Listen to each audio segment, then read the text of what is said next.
Shorthand English Junior Speed, May 1982. Get ready. Start.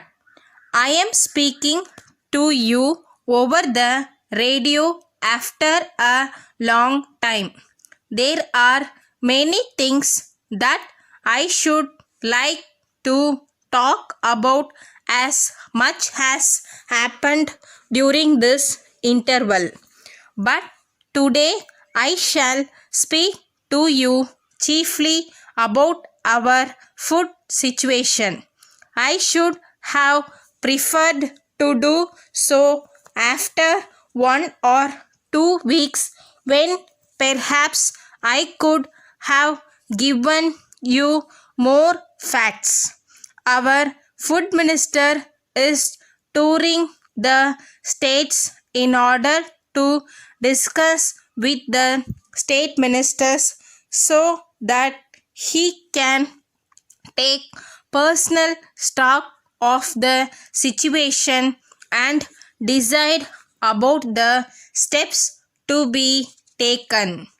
He has not yet finished his survey of the situation, so I cannot for the present talk to you in detail. However, since I had fixed tonight for my broadcast, I kept to it. Though I will not be in a position to give you much new information today, I should like to talk to you about our common problems.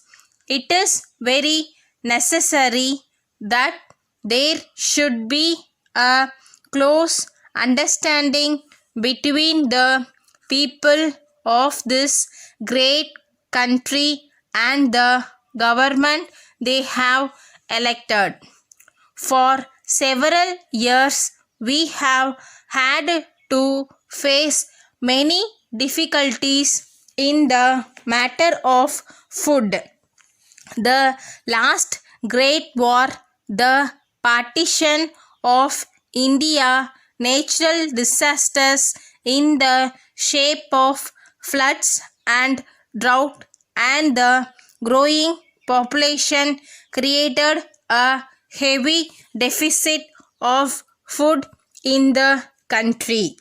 Food is, after all, a primary necessity.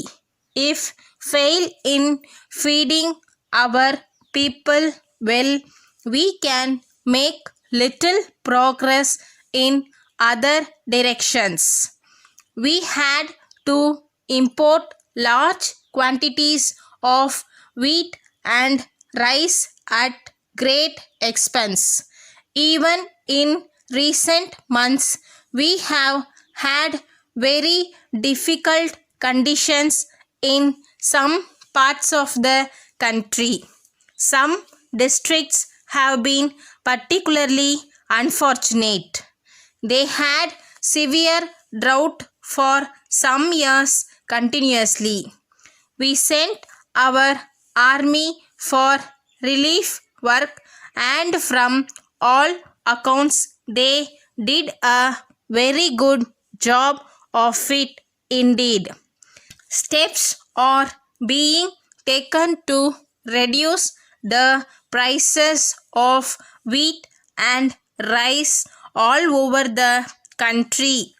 This is the background of the food situation, and it seems to be satisfactory. But we cannot afford to relax our vigilance.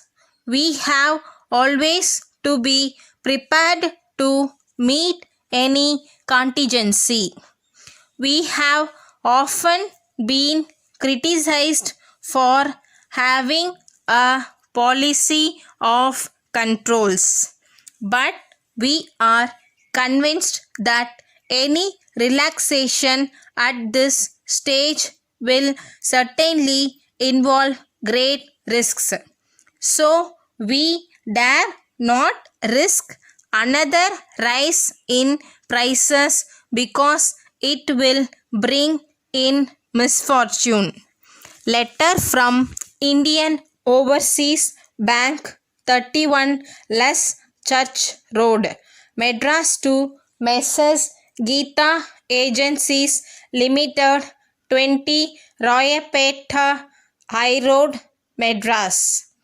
Dear Sirs, we have received your letter dated the 7th instant, in which you have complained that your check dated the 3rd October 1981 for rupees 900 in favor of Mr. Kumar was refused payment by us and returned to you unpaid, with you the usual endorsement. We are very sorry for any inconvenience or trouble caused to you by our action, but at the same time we have to point out to you that there was no other course open to us. The check was dated 3 days prior to its presentation, so it was possible for you to make a request to us for a temporary arrangement by way of a small overdraft. We hope and trust that you will give your full consideration to our explanation, assuring you of our best services. Yours faithfully. Thank you.